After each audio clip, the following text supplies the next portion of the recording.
اب میں ہماری مخلص معلمہ و مربیہ محترمہ عطیہ ربی صالحات باجی صاحبہ کو آج کے صدارتی خطاب کے لیے مدعو کرتی ہوں۔ محترمہ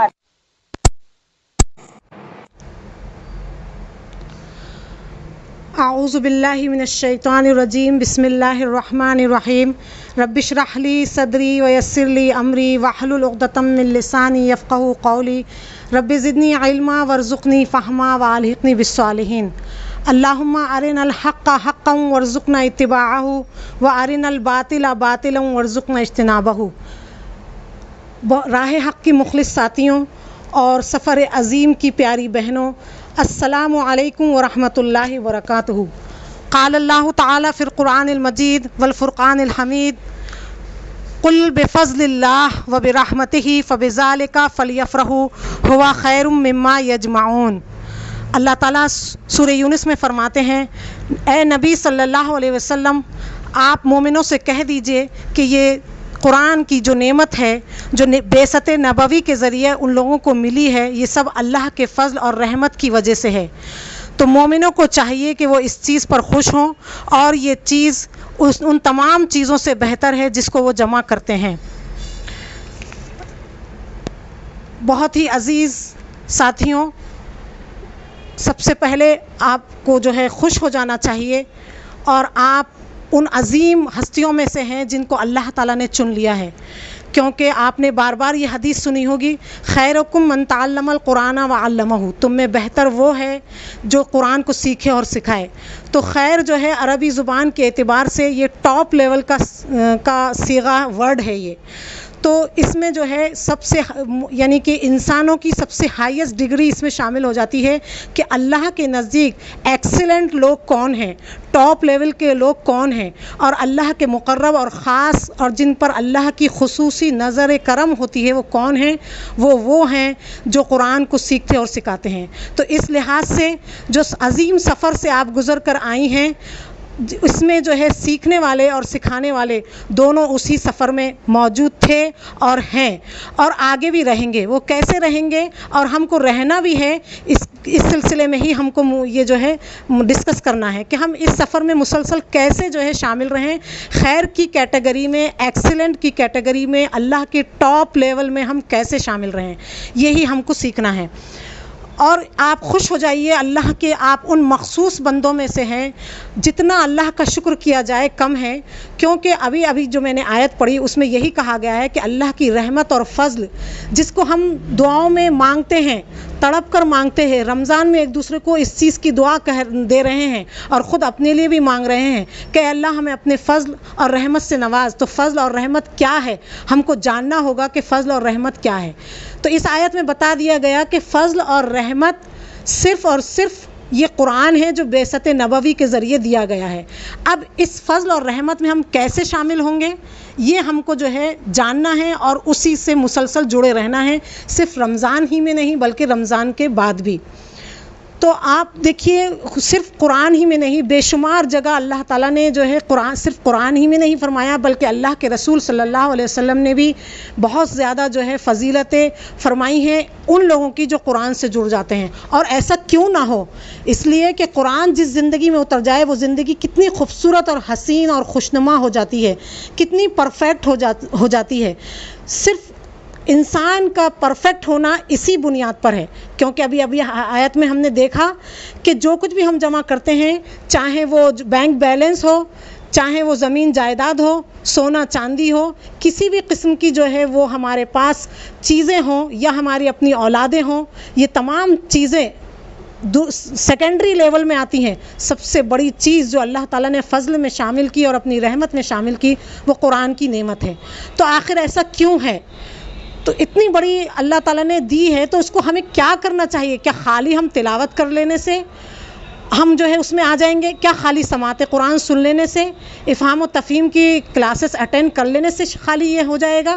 نہیں، بلکہ اس کے جو ہے کچھ لازم اور لزوم ہیں کچھ۔ دیکھیے، آپ کی میں خوش نصیبی ایک اور چیز بتا دوں، اللہ کے رسول صلی اللہ علیہ وسلم نے فرمایا، والذی یقرأ القرآن وہو ماہر بہ مع السفرۃ الکرام بررا۔ یہ صحیح حدیث ہے۔ اللہ کے رسول صلی اللہ علیہ وسلم نے فرمایا کہ جو قرآن کو پڑھتا ہے اور وہ اس میں ماہر بھی ہو، تو وہ جو ہے اللہ کے مقرب معزز اور نیک فرشتوں کے ساتھ ہوگا قیامت کے دن، اور دنیا میں بھی اس کو جو ہے بہت ساری فضیلتیں اور اللہ کی رحمتیں شامل ہوتی ہیں جو دوسری حدیثوں سے ثابت ہے۔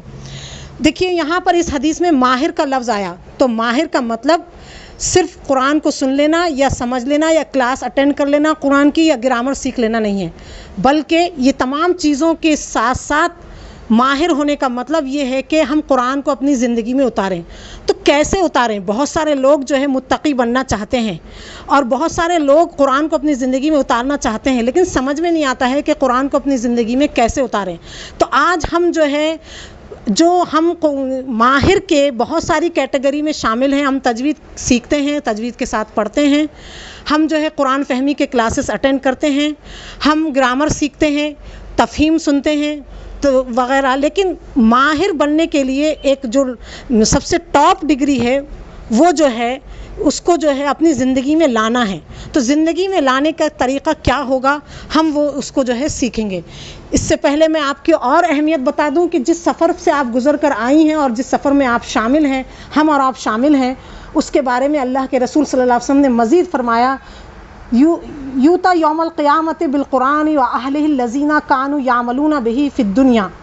قیامت کے دن کچھ لوگ لائے جائیں گے جو اہل قرآن میں شامل ہوں گے، اور وہ اہل قرآن کون ہوں گے؟ جو اس پر عمل کرتے تھے دنیا میں، تو ان لوگوں کو لایا جائے گا اور ان لوگوں کے لیے قرآن اللہ سے حجت کرے گا، بحث و تکرار کرے گا، یعنی کہ اللہ سے اپنی عرضی پیش کرے گا قرآن کہ اے اللہ، ان لوگوں نے میرا حق ادا کیا، مجھ پر عمل کیا، مجھے اپنی زندگی میں اتارا، لہٰذا ان کی جو کمیاں کوتاہیاں رہ گئی ہیں، جو ان کے حساب و کتاب میں کمیاں رہ گئی ہیں، جو ان کے اعمال میں کمیاں رہ گئی ہیں، اے اللہ ان کو بخش دے۔ یعنی اللہ سے حجت کرنے کا مطلب یہ ہے قرآن کا، کہ وہ ان سے کہے گا، اللہ سے کہے گا کہ جو ہے یہ جو کمیاں رہ گئی ہیں اس کو بخش دے، کیونکہ یہ بندہ جو ہے اپنی بساط کے مطابق مجھ پر دنیا میں عمل کرتا تھا۔ تو خوش ہو جائیے کہ آپ ان لوگوں میں بھی شامل ہیں، بہت خوش نصیبوں میں ہیں آپ لوگ۔ قرآن کہتا ہے لا یستوی الذین یعلمون والذین لا یعلمون، وہ جو لوگ جانتے ہیں اور جو لوگ نہیں جانتے ہیں وہ ہرگز برابر نہیں ہو سکتے۔ تو ظاہر سی بات ہے، علم کی بنیاد پر ہی انسان کا عملی جذبہ اور تقویٰ بڑھتا ہے۔ جب ہمیں کوئی چیز معلوم ہی نہیں ہوگی تو ہم عمل کیسے کریں گے؟ یا اگر ہم کو صحیح سورس سے معلوم نہیں ہوگی، صحیح ذرائع سے معلوم نہیں ہوگی تو ہمارا عمل صحیح نہیں ہوگا۔ لہٰذا یعنی کہ ٹاپ کیٹیگری میں آنے کے لیے عمل کا ہونا اور صحیح ذرائع کا ہونا بہت ضروری ہے۔ دیکھیے قرآن کی سب سے پہلی آیت جو سورہ بقرہ کی ہے، جیسا کہ آپ جانتے ہیں سورہ فاتحہ اللہ تعالیٰ نے بندے کو بطور دعا سکھائی، اور پھر اس کے جواب میں صراط مستقیم کے طور پر اور انعمت منعم علیہم کون ہیں اور مغضوب علیہم کون ہیں اور ضالین کون ہیں، وہ پوری تفصیلات جو ہے اللہ تعالیٰ نے قرآن کی شکل میں بندے کو دے دی۔ اللہ تعالیٰ نے جب بندے نے اللہ کے سامنے سورہ فاتحہ کو دعا کی شکل میں پیدا کیا تو اس کے جواب میں یہ قرآن دیا گیا۔ جو اس کی سب سے پہلی آیت ہے وہ کیا ہے؟ دیکھیے کہ الف لام میم ذالک الکتاب لا ریب فیہ، یہ جو کتاب ہے اس میں رتی برابر بھی کوئی شک نہیں ہے۔ اب جب شک نہیں ہے تو یہی ہماری کامیابی کا ضامن، یہی ہماری دنیاوی اور اخروی فوز و فلاح کا ضامن اور ہمارے لیے عمل کا ذریعہ اور اللہ کی خوشنودی، رضا، جنت حاصل کرنے کا ذریعہ، دنیا کو گزارنے کا ذریعہ صرف یہی رہ گیا جب اس میں کوئی شک نہیں ہے۔ ہدی للمتقین، اب یہی ہدایت ہے، اسی میں ہر قسم کی رہنمائی موجود ہے، لیکن یہ رہنمائی کس کے لیے ہے؟ متقین کے لیے۔ اب یہ متقین ہی جو ہے ہمارا لیول ہے اور اسی کو ہمیں جاننا ہے، اسی کے ذریعے ہمیں معزز فرشتوں کی کیٹیگری میں آنا ہے، اسی کے ذریعے ہمیں لا یستوی الذین یعلمون والذین لا یعلمون کی کیٹیگری میں آنا ہے۔ متقین کون ہوتے ہیں اور متقی کیسے بنیں گے؟ ہم میں سے بہت سارے لوگ تقوی کی دعا کرتے ہیں، تو ہم متقی کیسے بنیں گے اور متقین کون لوگ ہوتے ہیں؟ آج ہم یہی سب کچھ سیکھ کے اللہ کی فضل اور رحمت میں انشاءاللہ العزیز ہمیشہ کے لیے شامل ہو جائیں گے۔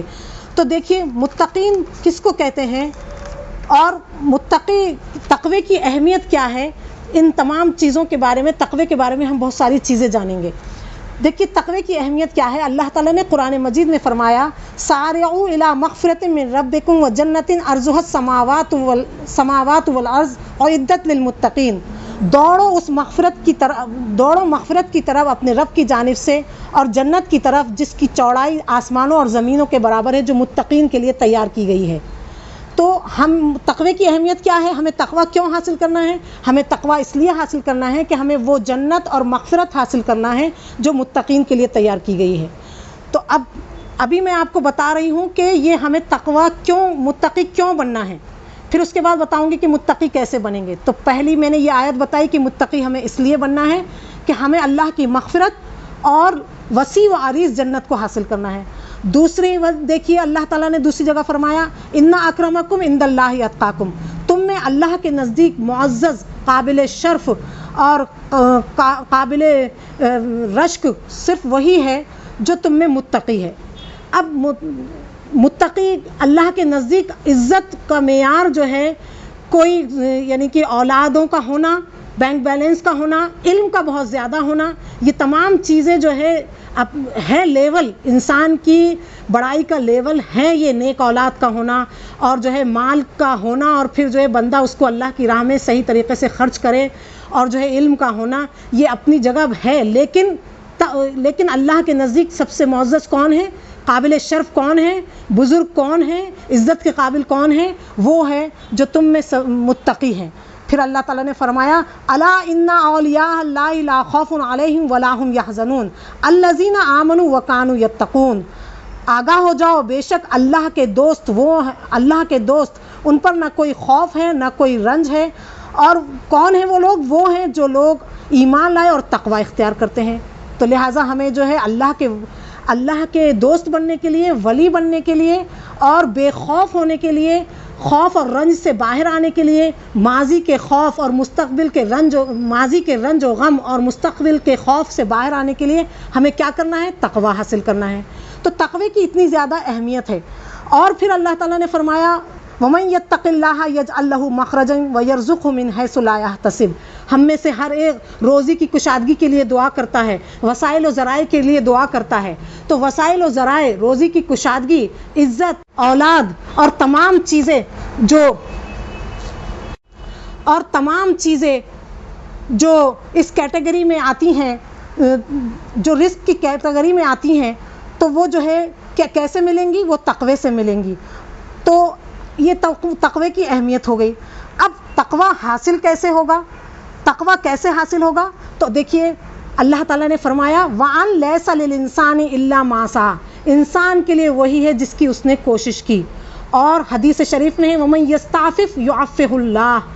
جو پاک دامنی اختیار کرتا ہے اللہ اس کو جو یعفہ اللہ تعالیٰ اس کو پاک دامن بنا دیتا ہے. وَمَن يَسْتَغْنِ يُغْنِهِ اللَّهُ. جو بے نیازی اختیار کرتا ہے اللہ تعالیٰ غنا اختیار کرتا ہے، یعنی دنیا سے بے نیازی اختیار کرتا ہے، لوگوں کے رویوں سے اور دنیاوی معاملات سے، یعنی دنیاوی اتار چڑھاؤ سے بے نیازی اختیار کرتا ہے، تو اللہ تعالیٰ جو ہے اس کو بے نیاز کر دیتا ہے. اور وَمَن يُصَبِّرْ يُصَبِّرْهُ اللَّهُ. تو ہمیں کوشش یہ کرنا ہے. میں یہ بتانا چاہ رہی ہوں کہ تقوی کیسے حاصل ہوگا. وَأَن لَيْسَ لِلْإِنسَانِ إِلَّا مَا سَعَى. انسان جس چیز کی کوشش کرے گا اس کو وہی چیز حاصل ہوگی. تو ہم اگر اللہ سے پاک دامنی طلب کریں گے، وہ پاک دامن بننے کی کوشش کریں گے تو اللہ پاک دامن بنا دے گا. بے نیازی اختیار کرنے کی کوشش کریں گے تو اللہ بے نیاز بنا دے گا. ہم صبر کرنے کی کوشش کریں گے یصبرہ اللہ تعالیٰ ہم کو صبر کی توفیق دے گا. اور دیکھیے کہ گناہ کی وجہ سے تقوی کم ہو جاتا ہے. تقوی دین کا علم حاصل کرنے سے بڑھتا ہے، کیونکہ اللہ تعالیٰ نے فرمایا انما یخشی اللہ من عبادہ العلماء.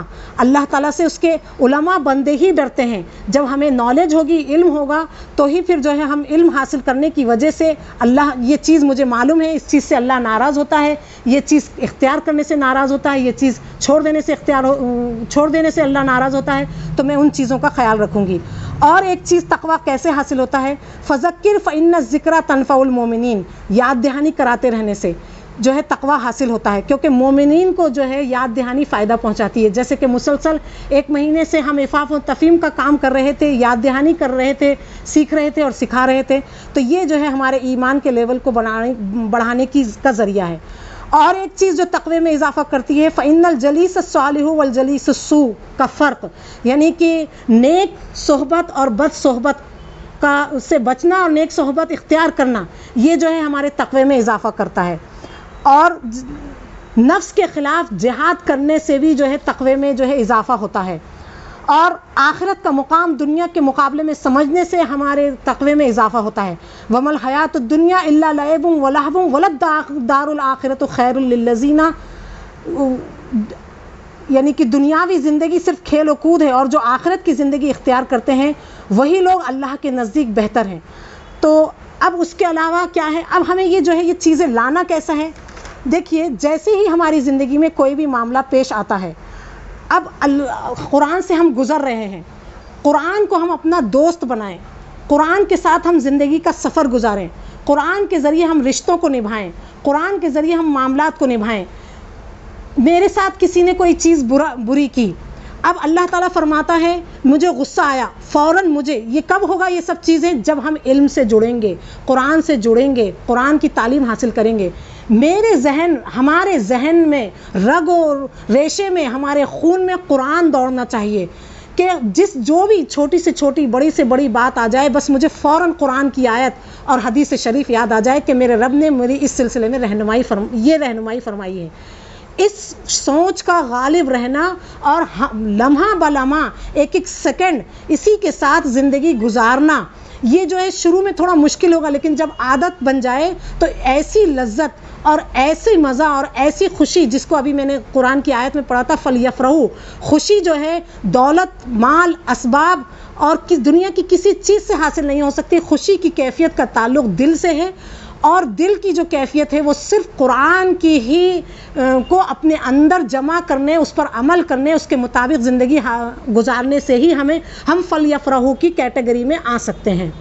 دیکھیے الا بذکر اللہ تطمئن القلوب، آگاہ ہو جاؤ، خبردار ہو جاؤ کہ دلوں کا اطمینان، اور جو دلوں کا اطمینان جو ہے نا وہ ایک خوشی کی کیفیت ہے، سکون کی کیفیت ہے. جو سکون کی کیفیت جو ہے نا وہ صرف اسی چیز میں ہے، ذکر میں. میں بتاتی چلوں کہ ذکر جو ہے صرف زبان سے کچھ وظائف یا تسبیحات پڑھ لینے کا نام نہیں ہے، بلکہ ذکر کا مطلب اصل ذکر یہ ہے کہ میرے ذہن میں، میرے دل میں، میری زندگی میں، میری سانسوں میں لمحہ بلمحہ مجھے خدا یاد رہے. میرے ساتھ کوئی بھی معاملہ آئے تو میں فوراً قرآن کی طرف رجوع کروں، حدیث کی طرف رجوع کروں کہ میرے رب نے اس سلسلے میں مجھ سے کیا کہا ہے. یہ جو یاد دہانی ہے نا کہ میرے دل و دماغ پہ خدا اور اس کے رسول کی تعلیمات حاوی ہیں، اصل ذکر یہ ہے. اور صحابہ کا معاملہ یہی تھا کہ وہ جو ہے ہم ہر وقت کوئی بھی معاملہ آ جائے قرآن سے رجوع کرتے تھے، اور اس کے لیے مر مٹتے تھے، اور اس کے لیے اپنے تمام جذبات، اپنے تمام رشتہ داریاں اور اپنے تمام معاملات اور اپنی تمام خواہشات کو جو ہے مٹا دیتے تھے. آج ہمارے اندر اسی چیز کی کمی ہونے کی وجہ سے ہی جو ہے ہم جو ہے رسوا ہیں اور پریشان حال ہیں. بخدا اگر ہمارے اندر یہ چیز آ جائے تو جینے کا مزہ آئے گا. یہ تو زندگی کا اصول ہے، اتار چڑھاؤ، غم، رنج، دکھ، بیماری، یہ تو زندگی کا حصہ ہے، یہ تو آنا ہی آنا ہے.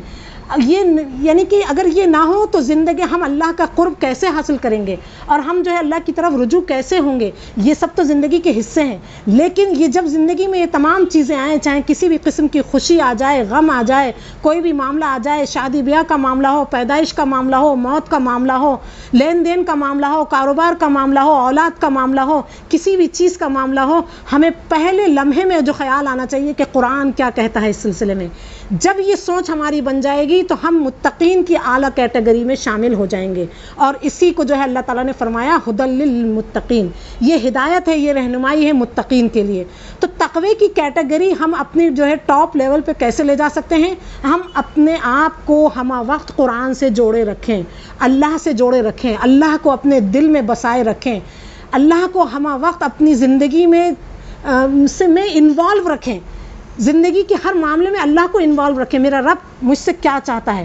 یقین مانیے زندگی کا جو مزہ، جو جینے کا مزہ ہے، وہ ہم ایسے مزے کی زندگی گزار سکتے ہیں کہ ایک وقت کا صحابہ کی جو اتنی یعنی کہ اطمینان بخش زندگی تھی وہ کیوں تھی؟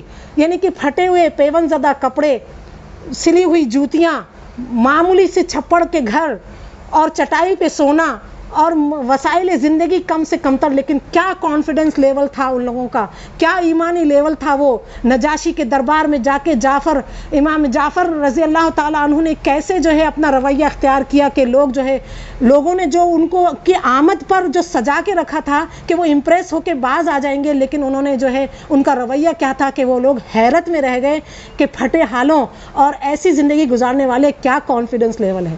تو آپ یقین مانیے دلوں کا اطمینان، خوشی کا لیول اور سکون اور طاقت اور جو ہے ایک قسم کی جینے کا مزہ، زندگی کا مزہ، اور پھر یقین مانیے موت کا مزہ بھی جو ہے وہ اسی میں ہے کہ ہمارا جو ہے تقوی کا لیول ٹاپ کیٹیگری پہ ہو. اور تقوی کا لیول ٹاپ کیٹیگری پہ کیسے ہوگا؟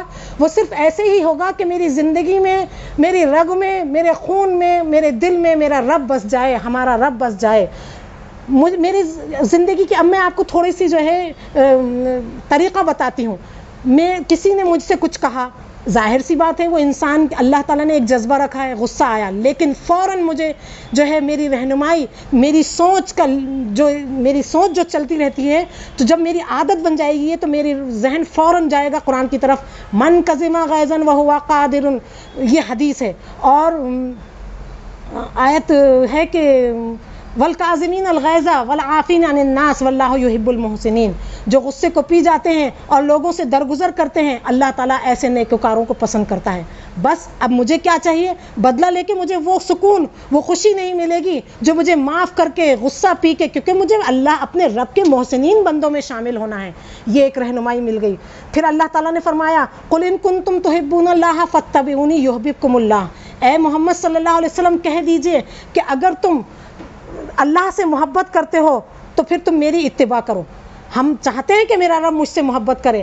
اگر مجھے کوئی یہ دعا معلوم ہو گئی، جس کو نہیں معلوم ہے اس کو معلوم ہو گئی، اللہم انی اسألک حبک، تو میں کتنے گڑ گڑا کے رب سے دعا مانگوں گی، اللہ میں تیری محبت چاہتی ہوں. وحب من یحبک، اور میں ان کی محبت چاہتی ہوں جو تجھ سے محبت کرتے ہیں.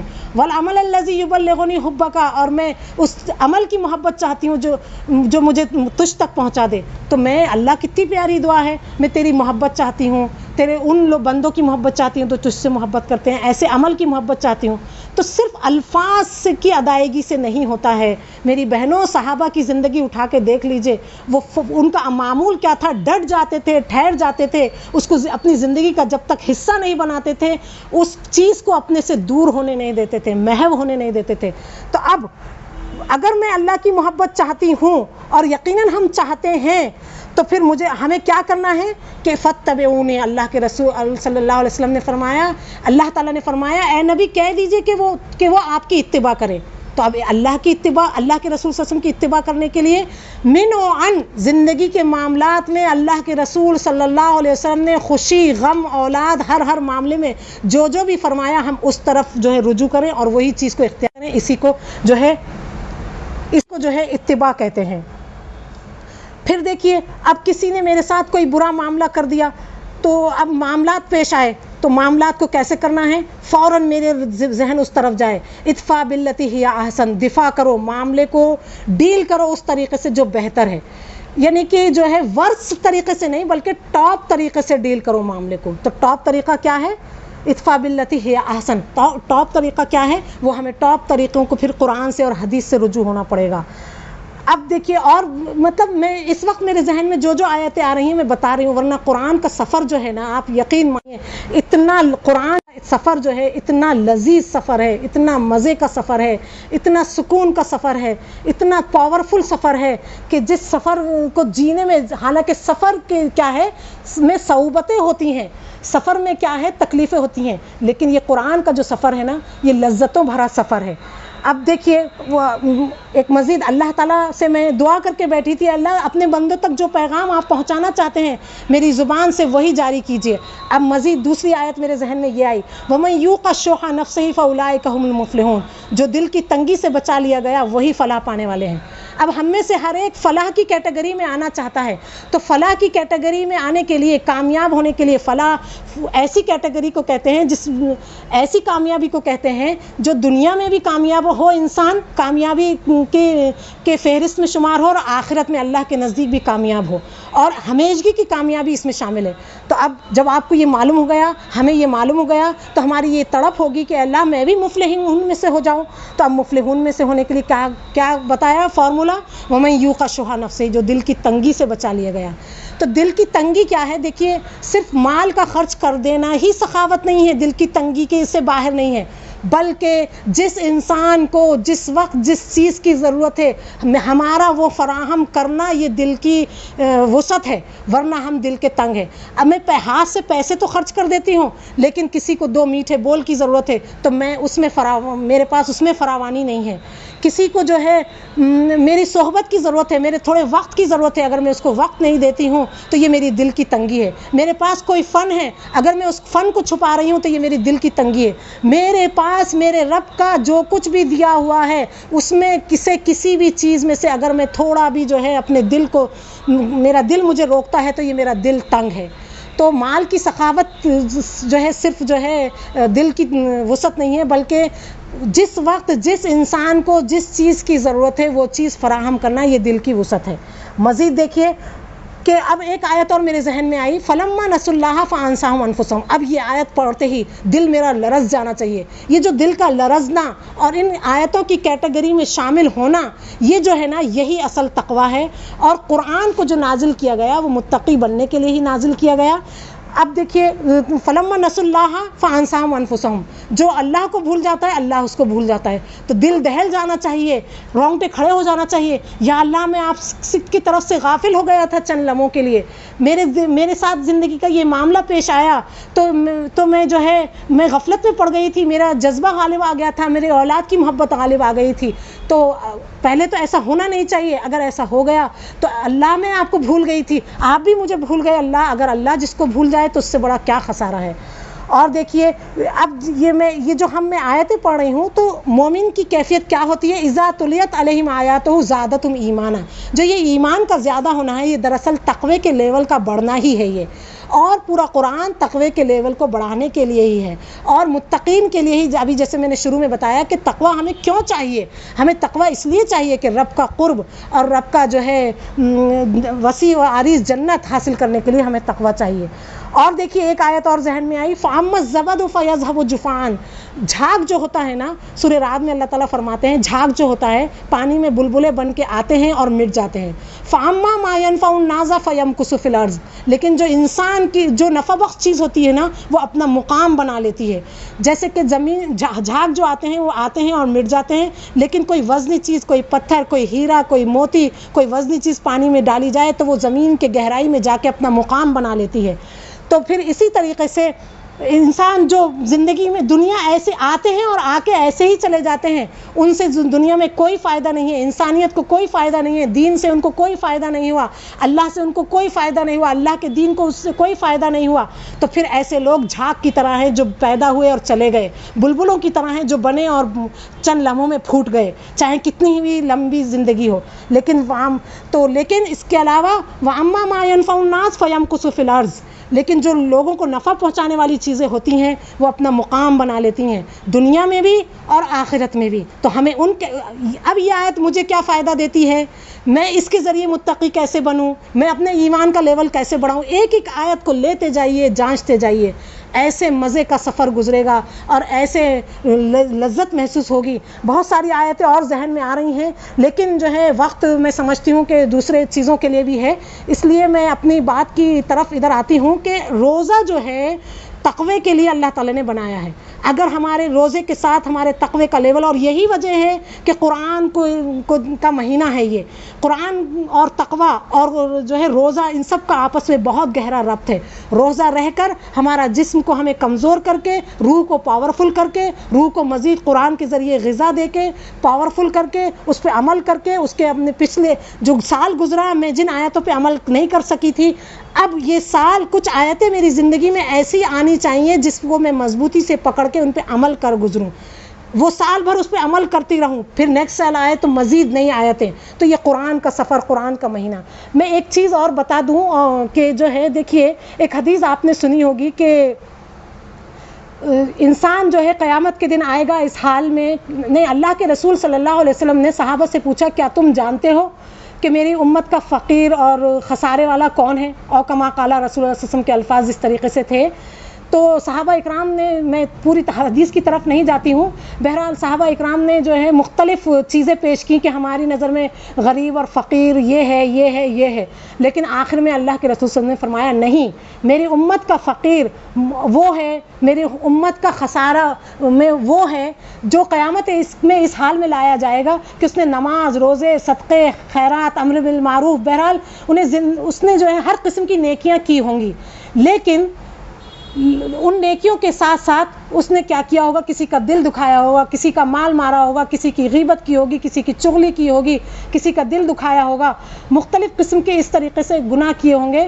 تو وہ لوگ جو ہے قیامت کے دن دعوے دار آ کے کھڑے ہو جائیں گے اور پھر اس کی نماز، روزہ، صدقہ، خیرات جو بھی اس نے نیکیاں کی ہیں ان دعوے داروں کو دی جائیں گی، ان دعوے داروں کو دے دی جائیں گی. اور پھر کچھ دعوے دار اور مزید کھڑے ہو جائیں گے، لیکن اب اس کے پاس کی نیکیاں ختم ہو گئیں. تو میں یہ جو حدیث سنانا چاہ رہی ہوں وہ اس سلسلے میں سنانا چاہ رہی ہوں کہ آپ نے سینکڑوں بار سنی ہوگی. علامہ ابن قیم رحمۃ اللہ علیہ کہتے ہیں کہ یہ جو حدیث ہے نا، اس میں ایک پہلو یہ ہے کہ جس روزے کی بھی نیکیاں ہوں گی، روزے کی جو نیکیاں ہوں گی نا وہ نہیں بانٹی جائیں گی، کیونکہ روزے میں انسان متقی بنتا ہے اور قرآن سے جڑتا ہے، قرآن پر عمل کرتا ہے، قرآن کو اپنی زندگی میں لاتا ہے. اور ان تمام سے بڑھ کر بندہ جو بھوک پیاس کی حالت میں قرآن سے جڑ کر اپنے نفس کشی کر کر اور جو ہے اس پر عمل کرتا ہے، تو اللہ تعالیٰ نے اس کے بدلے میں جو کہا ہے انا اجزی بہی یا اجزا بہی، دونوں طریقے سے پڑھا جاتا ہے، میں اس کا بدلہ ہوں یا میں اس کا بدلہ میں اپنے ہاتھ سے دوں گا، میں خود بدلہ دوں گا. تو علامہ ابن قیم رحمۃ اللہ علیہ کہتے ہیں کہ تمام نیکیاں اس سے لے کے دوسرے بندوں کو دے دی جائیں گی، لیکن روزوں کی نیکیاں اللہ تعالیٰ اس کی نہیں بانٹے گا. اور جو ہے کیونکہ یہ اللہ کا وعدہ ہے، حدیث سے صحیح سے ثابت ہے کہ اللہ تعالیٰ اپنے وعدے کے خلاف ورزی نہیں کرتا، اللہ اپنے وعدے میں بالکل سچا ہے. تو لہٰذا یہ روزے کی نیکیاں جو ہے اس کی جو ہے لے کر نہیں دی جائیں گی، بلکہ روزے کی نیکیوں کو جو ہے اللہ تعالیٰ خود روزے اپنی یعنی دیدار کرائے گا، کس شکل میں اللہ تعالیٰ جو ہے اس کو بدلہ دے گا وہ بھی اللہ تعالیٰ نے مبہم رکھا ہے. تو یہ میں بتانا چاہ رہی تھی کہ روزے جو ہے ہمیں زیادہ کثرت سے روزے رکھنا چاہیے، روزوں کو جو ہے بہت اپنے بہترین سے اعلیٰ درجے کے روزے بنائیں، بہت سختی سے اپنی گرفت کریں، بہت زیادہ قرآن سے جڑ جائیں. میں سمجھتی ہوں میں کافی باتیں کہہ چکی ہوں، ابھی بہت ساری چیزیں رہ گئیں. بہرحال اصل پیغام پہنچا دیا میں نے کہ ہمیں کس طریقے سے متقی بننا ہے اور قرآن سے جڑے رہنا ہے اور قرآن کا سفر جاری رکھنا ہے. رب العزت سے تہہ دل سے دعا ہے کہ اللہ تعالیٰ ہمیں قرآن کے سفر کو ہمیشہ جاری رکھنے والا بنائے اور ہمیں جو ہے اپنے مقرب بندوں میں شامل کرے، اور ہمیں جو ہے اللہ تعالیٰ یعنی کہ معزز، مقرب اور خاص فرشتوں کے ساتھ رکھے، عرش کے سائے میں رکھے، اور ہمیں جو ہے قرآن ہمارے لیے قیامت کے دن اللہ سے حجت کرے اور اللہ تعالیٰ ہم سب سے راضی ہو جائے. میں ایک چیز لاسٹ میں اور بتا دوں کہ تقوی کی دعاؤں کا بھی اہتمام کریے. اللہم انی اسألک الہدی والتقی والعفاف والغنی. میں جو ہے ہماری پیاری بہنوں سے گزارش کروں گی جو یہ پروگرام چلا رہی تھی کہ تقوی کے سلسلے میں خاص دعائیں جمع کر کے جو ہے ہم انشاءاللہ ڈالیں گے. اللہ تعالیٰ جو ہے ہماری مدد فرمائے، ہم سب سے راضی ہو جائے، اور اللہ تعالیٰ جو ہے اس وبا کو سے سب کو محفوظ فرمائے، اور جتنے بیمار ہیں ان کو شفاء کاملہ عطا فرمائے، اور جتنے جو ہے اللہ ہیں ان تمام مرحومین کی مغفرت فرمائے، اور اے پروردگار جتنے صحت یاب ہیں ان کی صحت کی حفاظت فرما کے ان کی زندگی کو تو اپنے راہ حق میں لگا لے. آمین ثم آمین. جزاک اللہ فی الدارین. السلام علیکم ورحمۃ اللہ وبرکاتہ.